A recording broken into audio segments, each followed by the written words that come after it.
Welcome, dear friends. Today, we turn our attention to an issue that silently yet powerfully affects millions of lives around the globe: our ever growing dependence on social media. This is not merely about entertainment or staying connected, and it's about how our daily choices, our routines, our focus, our emotional health are increasingly shaped by apps, screens, an unrelenting pool of digital content. This is a conversation not just about technology, but about self-awareness and transformation. In the lines that follow, we will journey together through the science of how social media hooks your brain, the emotional toll it takes, and the invisible costs we often overlook. But more importantly, we will discuss how you can take your life back, how you can become intentional again with your time, your focus, and your purpose. Whether you're here to refine your English or to improve your life, this discussion will give you the tools to do both. Many people believe social media is just a modern convenience, a harmless pastime. But the truth is, these platforms are changing us in ways we don't always realize.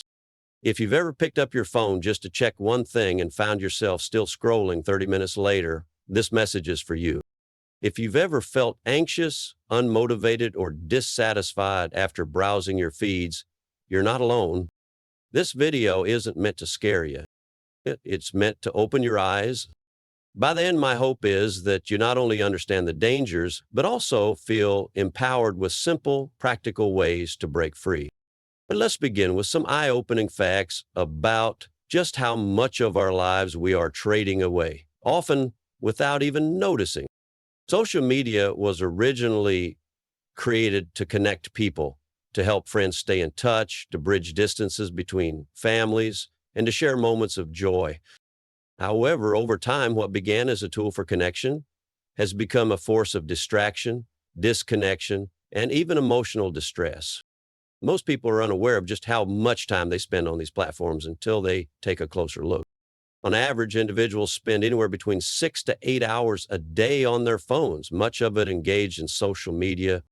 That amounts to more than 2,500 hours a year, equivalent to over 100 full days lost to scrolling.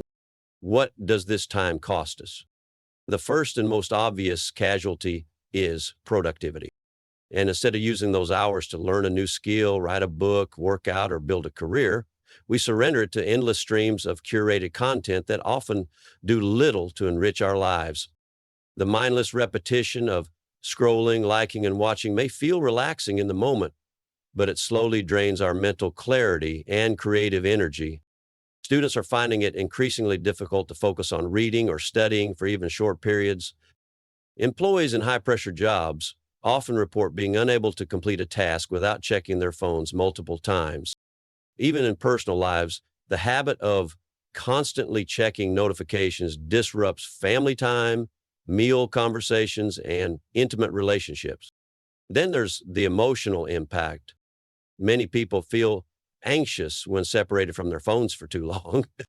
Others experience a constant low-grade stress, the background hum of agitation they can't quite explain. Often this is the result of information overload, digital comparison, and a lack of quiet mental space. Social media, by design, keeps our minds in a state of low-level stimulation, making it difficult to truly relax. Moreover, social media doesn't just consume time, it fragments it. Every 5-minute scroll session adds up, breaking your day into distracted fragments. This fractured attention affects everything from how deeply you think, to how well you sleep, to how genuinely you engage with the people around you. Our brains, once capable of long, deep thought, are now conditioned to hop from one dopamine hit to the next. Finally, the longer we stay in this pattern, the more we normalize it. We start believing that it's okay to have a short attention span, to struggle with boredom, or to need a screen for comfort. But none of this is natural. It's a product of our environment, a platform specifically designed to capture and keep our attention. Social media addiction doesn't always show itself with dramatic symptoms.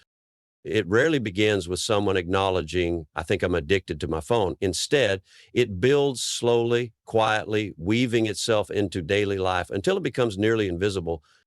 And because everyone around us is doing the same thing, checking notifications, swiping through videos, updating statuses, we hardly notice that something may be wrong.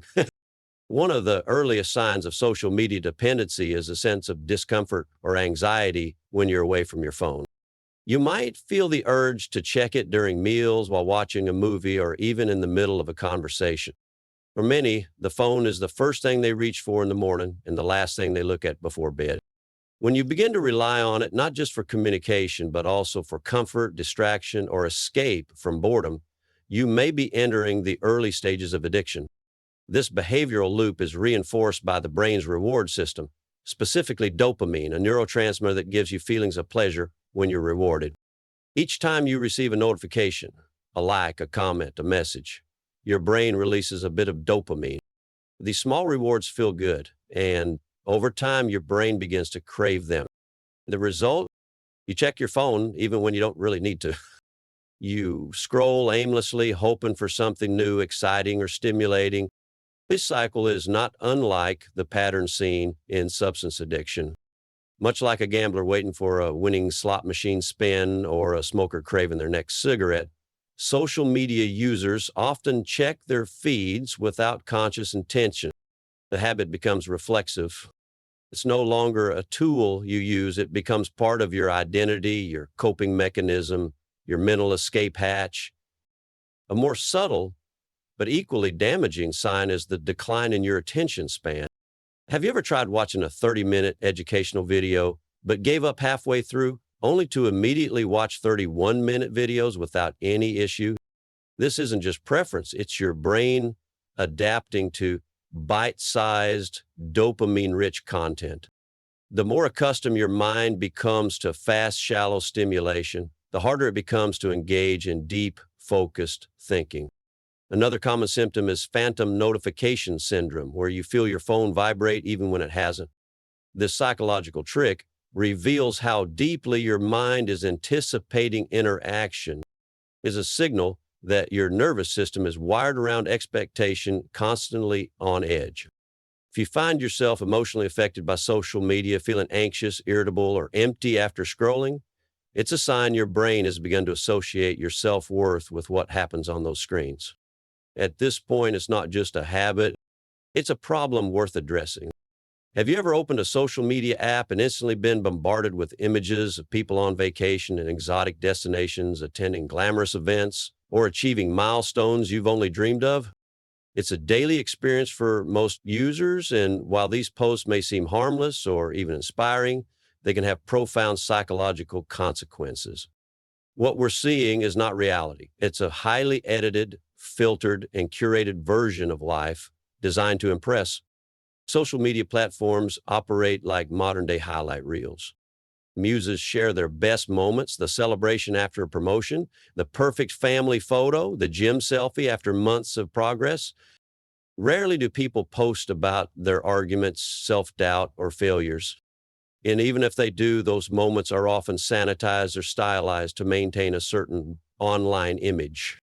The result, we consume an endless feed of idealized lifestyles that trick our brains into thinking everyone else is living a better life.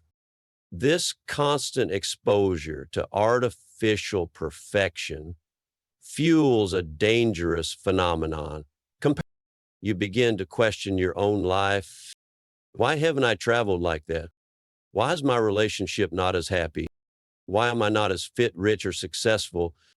Slowly, your self-esteem begins to erode. The joyful moments in your own life feel dull by comparison. Achievements start to seem small. Even contentment is replaced with longing. The truth is that these comparisons are based on illusions. Filters enhance appearances. Captions are crafted for validation. Likes and comments create the illusion of popularity. What you're seeing isn't an accurate depiction of someone's life. It's their performance. Yet your brain doesn't make that distinction. He sees and it believes. Moreover, these illusions shape our desires. People start chasing things they don't truly want just because it looks good online. Vacations are planned for photos, not for rest. Outfits are bought for likes, not comfort. Relationships are posted about engagement, not intimacy. And slowly, Real life becomes less about living and more about performing. This creates a toxic loop. Dissatisfaction leads to scrolling. Scrolling leads to more comparison, and comparison leads to more dissatisfaction. The more you scroll, the worse you feel. And in your attempt to escape that discomfort, you return to the very source of it. But here's the powerful truth. You can break the illusion. You can recognize that social media is not real life. You can reclaim your joy by choosing to stop comparing and start appreciating. To understand the true power of social media, we must look under the surface, beyond the photos, beyond the filters, beyond the seemingly endless entertainment. These platforms are not neutral tools. They are deliberately engineered systems designed to hold your attention for as long as possible. Every feature, from autoplay videos to infinite scrolling, is crafted with one objective: to keep you engaged. This design is known as persuasive technology. It uses principles from psychology, neuroscience, and behavioral economics to nudge you into spending more time online. Think about the pull to refresh gesture. It's not just a convenient way to reload content. It mimics a slot machine. You swipe down and you don't know what you'll see next. Maybe it's a funny meme, maybe it's a viral video, or maybe it's someone you admire achieving something big. That uncertainty is exciting. It's addictive. Notifications are another powerful hook. Every ding, buzz, or badge is carefully timed to catch your attention and lure you back into the app. These aren't just passive alerts, they are calculated interruptions. Platforms track when you're most likely to engage and send notifications accordingly. If you haven't opened the app in a while, they'll remind you, someone mentioned you, or you have new likes. The goal isn't to inform you, it's to pull you back. The recommendation algorithms play an equally vital role. These algorithms learn your preferences based on what you watch, like, or pause on. Over time, they get frighteningly good at predicting what will keep you engaged. That's why one video turns into 5 and 5 into 50. You didn't plan to spend hours on your phone, it just happened. But it didn't just happen. It was by design. And every second you stay, you generate data. Your clicks, your searches, your scrolling patterns, all of it is collected, analyzed, and monetized. The longer you stay, the more ads you see and the more revenue the platform earns. You're not just the user, you're the product. This business model creates a dangerous conflict of interest. What's good for your well-being, logging off, being present, spending time offline, is bad for their profit. So instead of encouraging balance, these platforms are incentivized to keep you hooked. Some even employ entire teams of behavioral scientists and attention engineers whose sole job is to find new ways to keep you online. Understanding this is empowering. Once you see the machinery behind the screen, you can begin to resist it.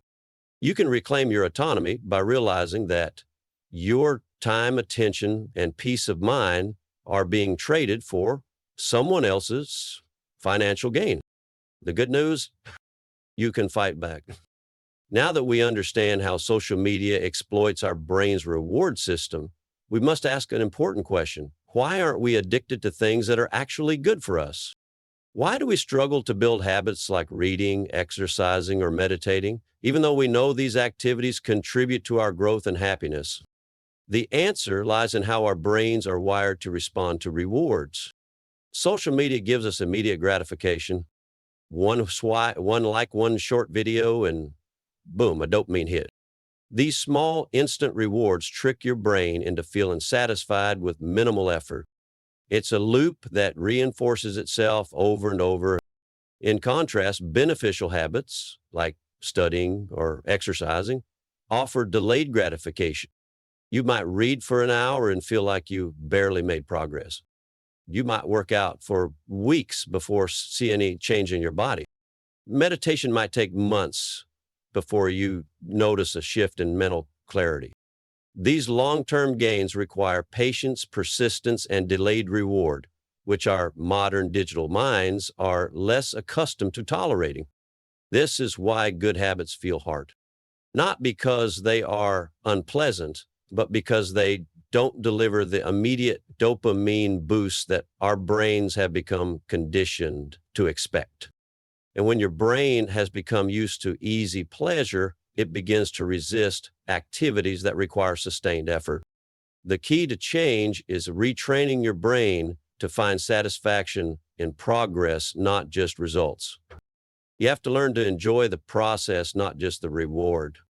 Because the truth is, long-term success and fulfillment come not from what is easy, but from what is meaningful.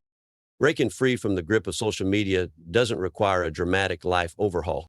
Instead, it's about making intentional, consistent changes that help you shift control back into your hands. Below are 7 powerful yet practical steps to help you start this transformation. Step 1, acknowledge the trap. The first and most vital step is awareness.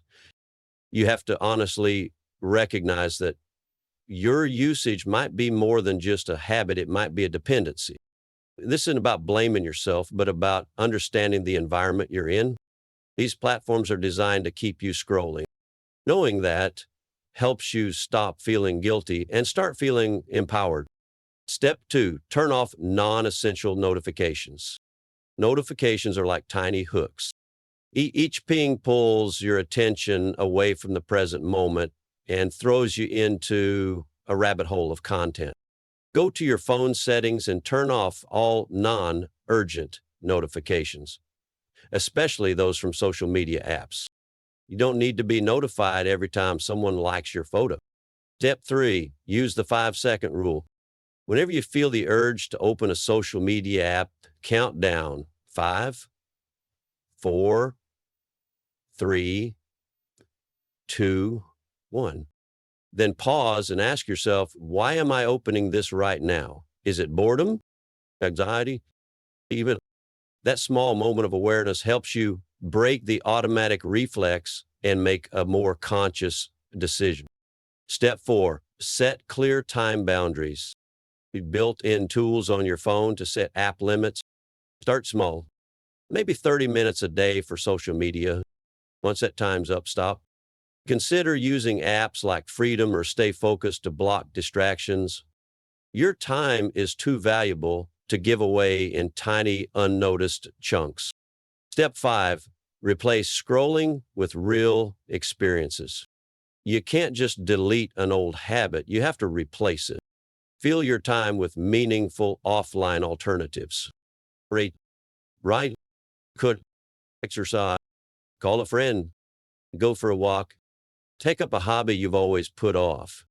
The more your real life becomes vibrant, the less you'll need to escape into a digital one. See, make your phone less tempting. Small design changes can reduce usage dramatically. Turn your screen grayscale to make apps look less exciting. Move social media apps into a hidden folder or off your home screen. Log out each time. These friction points make mindless scrolling harder and mindful living easier. Step 7, try a 7-day social media detox. This one may feel extreme, but it's a powerful reset.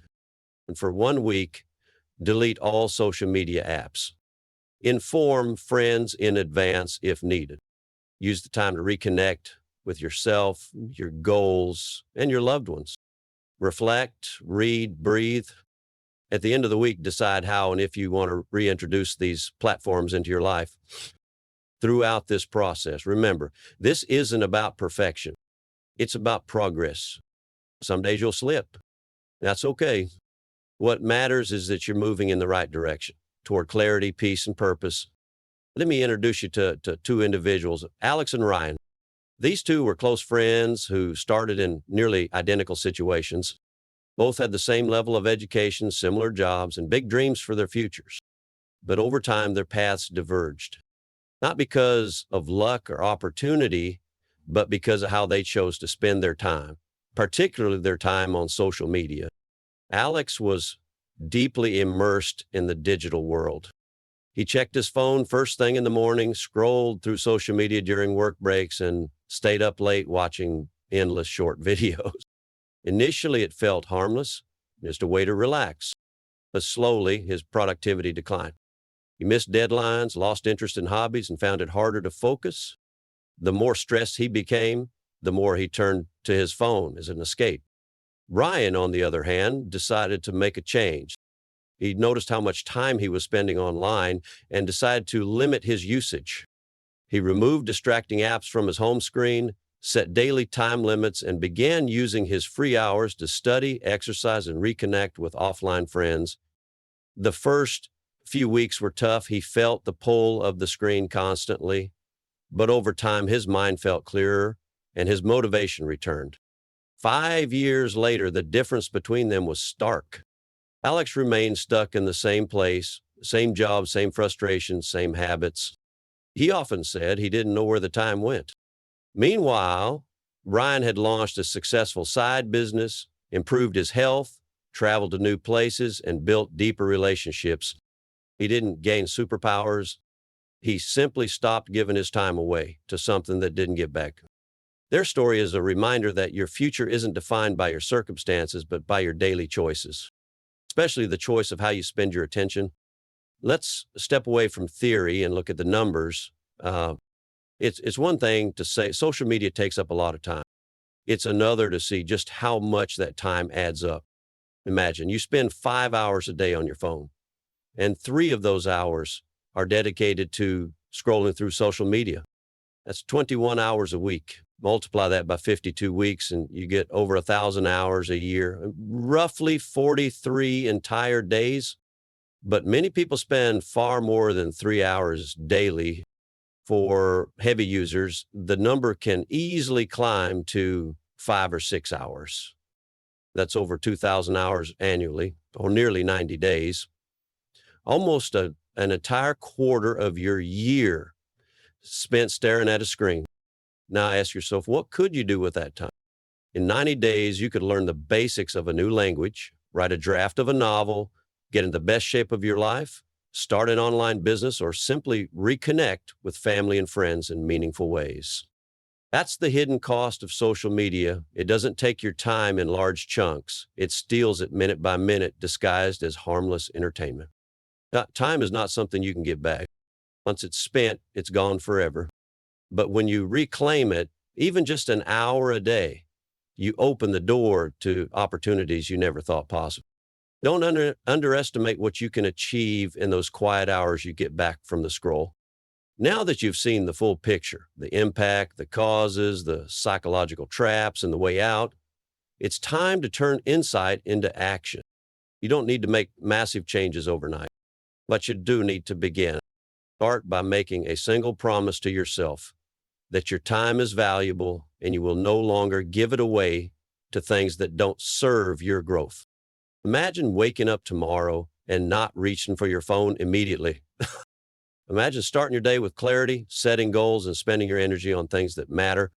Imagine looking back in a month and realizing how much more focused, peaceful, and fulfilled you feel, not because your life magically changed, but because you started showing up for it, fully present. Social media will always be there.